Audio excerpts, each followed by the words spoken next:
All right. What up? Good morning, everybody. So I woke up to this message from somebody, one of the subscribers, John.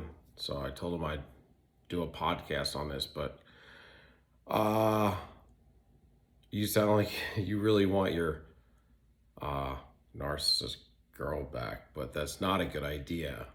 But I did want to go over a topic that you kind of brought up with. Uh, I think his question was is if my narcissist girl, ex girl, whatever, changed her number and left social media, will she still Hoover me?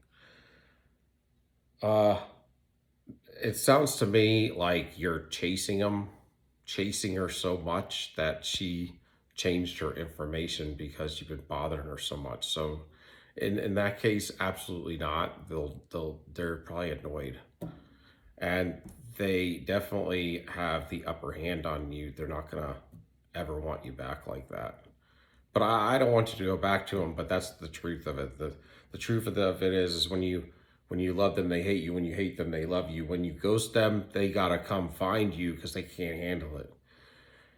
But I know that typically from a breakup, you're gonna go back to them several times. Sometime, that's just kind of typical. They say up to like 7 breakups, which that's a lot.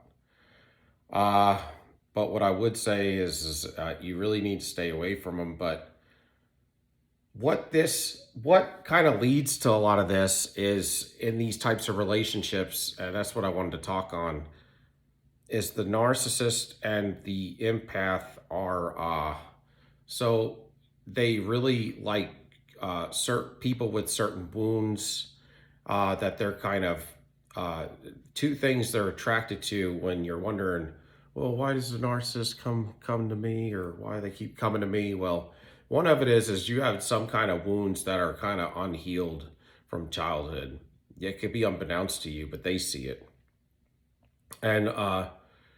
And they also, you have qualities, and I mean, it could even be financial, but it usually starts with your qualities before it gets like to a level of monetary. uh because usually when they meet you, they don't even know what your financial worth is. Usually they're looking at your charisma and the way that you handle things around other people, the way you deal with others, interact with other people, and they like your qualities and your behaviors. And so that kind of leads them to get more and more enticed. But with that, so typically, like attracts like, and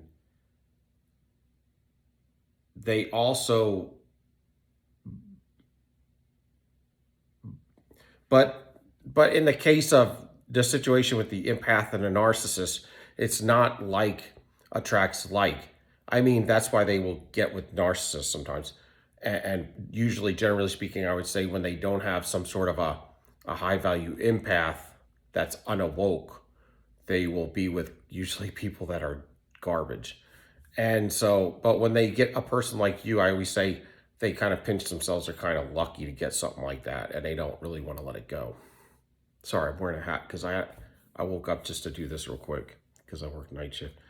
Um, but in the situation where the narcissist ends up with the empath is because that your qualities is what they really like and they gravitate to and they get enticed by.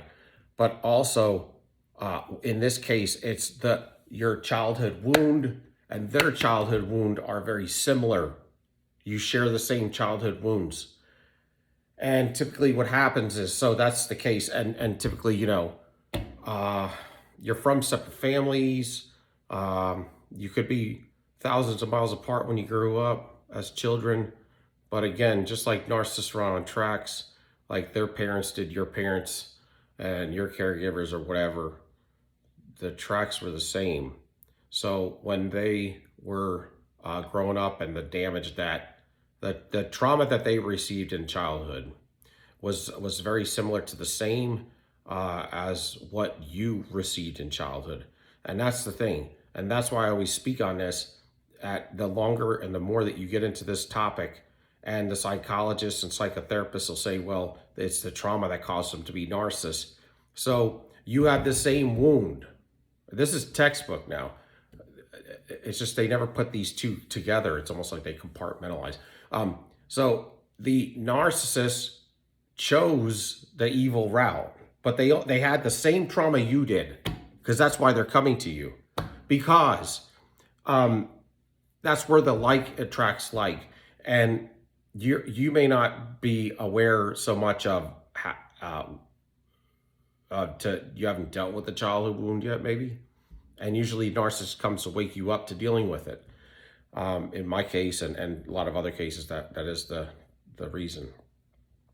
But in the case of narcissists, they don't even sometimes know that they have childhood wounds, or they don't want to discuss them for their whole life. So, but they know that. So that's where you have compassion towards them. That's where they say you want to help them. It's in the case of situations like that. You understand that narcissist. Now, you don't understand the way that all the craziness that they act like as an adult now that you've met them. But from being an empath that can read the room, and from getting to know them on the level that you have the ability to somehow have a lot of sympathy and compassion towards them, because you feel them. You feel the pain that they just haven't dealt with, and you understand them on that pain level. And so you're willing to maybe not, that's not the whole reason for you per se, because they have things that initially drag you in too. It's a spell, but they have some qualities initially that you are attracted to, and highly attracted to. So I'm not going to bring that part of them down, because they do have the ability to be something special. They chose to go down this route, and now they have this arrested development. And most of the time when you meet a narcissist, all of the glam and all of the charisma and everything and all of the cool fun stories and the fun them is all in the love bombing phase, because after that there's no conversation. There's very little conversation. It's not very deep. And then you realize that these the stuff they talked about in the love bomb phase just kind of gets rehearsed over and over again, that they almost have a really good introduction, but from there's nothing there. You can tell it was just a facade. And it's because it's, like I said, they're pieces of 1,000 people that they've dealt with throughout their life. It's like it's like the 1,000-piece puzzle, a little piece from each person they ever met and dealt with, or liked qualities, or stole stuff from. And so that's how you get caught up with them. But what I wanted to get at through all this is that you had some sort of abandonment issues in relation to, in the same way the narcissist did. Typically when you get into the point of this, where what you're dealing with, John, is you want to be understood, and you want to be kind of validated from the narcissist, and you're not going to get that. You're not going to get that, but and so you can end up trying to prove to them who you are. Like they have if you have this feeling that they have a misinterpretation of you, and you want to fix it. You want them to now they're gone.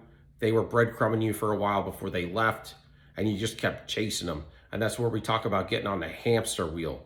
And you keep getting on that hamster. I'm running faster. Like, I'm gonna fix it. I'm gonna show them that I'm an alpha male, and I'm the best one out there for them. And their opinion of what you believe that they're thinking of you is wrong. And so you want to convince them and prove to them that you are better than that, and you continually get devalued or no validation, or not even an acknowledgement that you're even there. And this is where you have like this abandonment issue in childhood. And you may not even realize it if you're new to this, but somebody in your family, one of your care partners, whoever it was, one of them was a narcissist, and they didn't validate you, and probably had a lot of abandonment issues. You were probably left places as a child, maybe way too long in bad situations, or dropped off at the park all day, and and ghosted by your family, your parents and stuff a lot of times, and put in unsafe situations to where, and very much neglected, never validated. And so when you meet the narcissist, they kind of bring all these things back up. And if you sit back and dwell on it for a minute, you're going to realize that these are the same feelings you felt in childhood. Your mother, father, whoever it was. You could do like you could build a house, man, and you could ask them to come look at this house you built with a hammer and nails all by yourself. And they'll come over there and tell you, yeah, it's okay. There's no validation. You're just not going to get it. It's just, I don't like the paint color on it. It could be $1 million home you built with by yourself with your bare hands and just hammer and nails, and it's beautiful.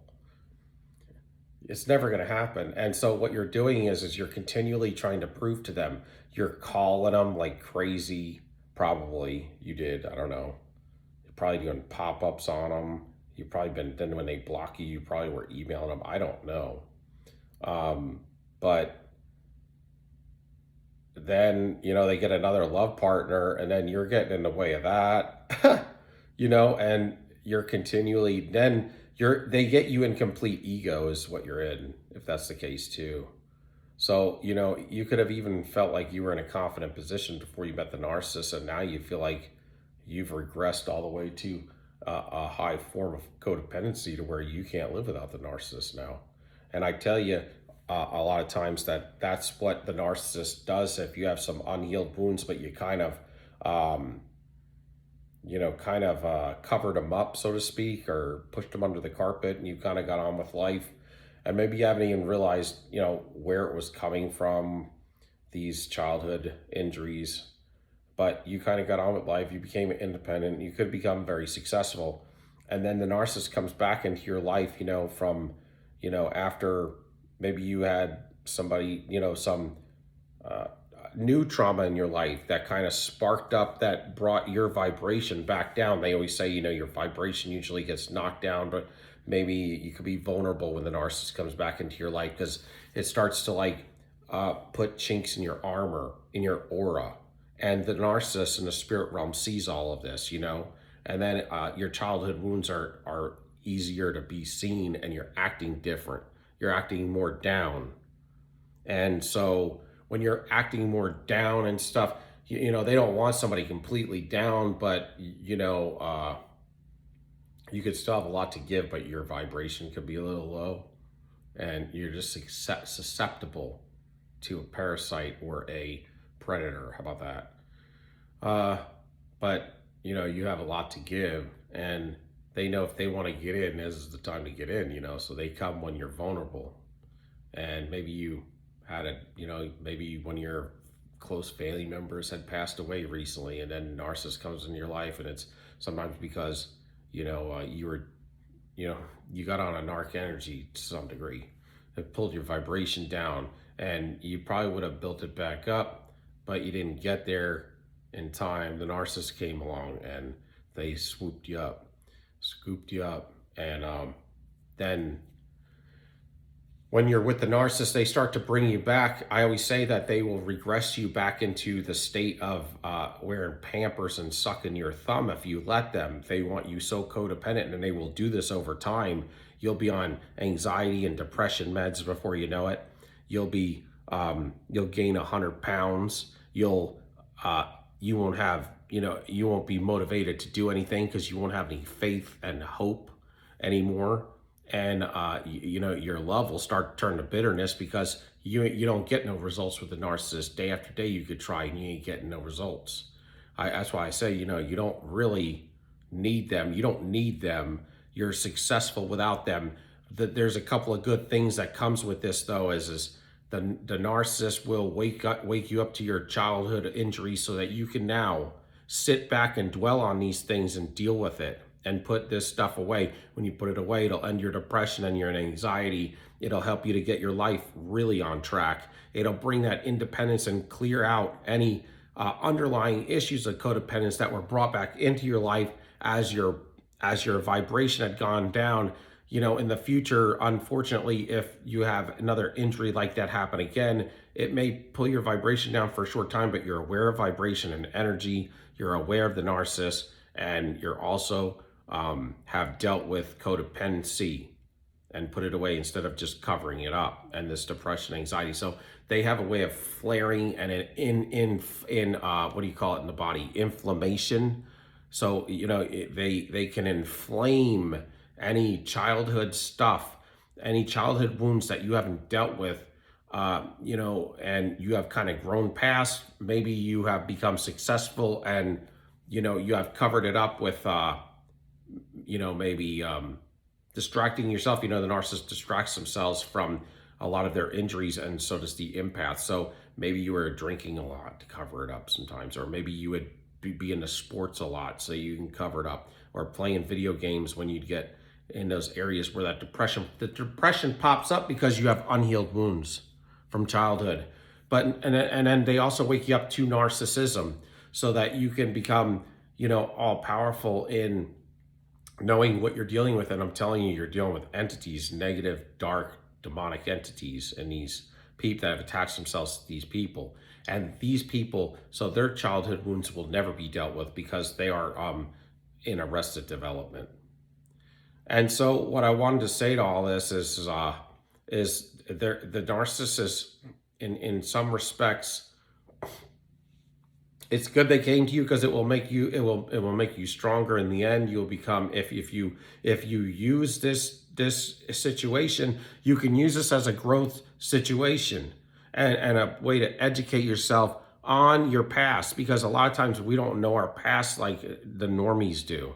The people out there that grew up in regular families, for both the empath and the narcissist, because we had a narcissist and narcissistic people in our family, and then we had enablers. And so between, an empath that's an enabler is almost, they're terrible too, man, because they obey the narcissist. So, you might as well have had two very dysfunctional parents, and they really don't talk about history. Of their childhood. They don't tell you about anything that will help you in life.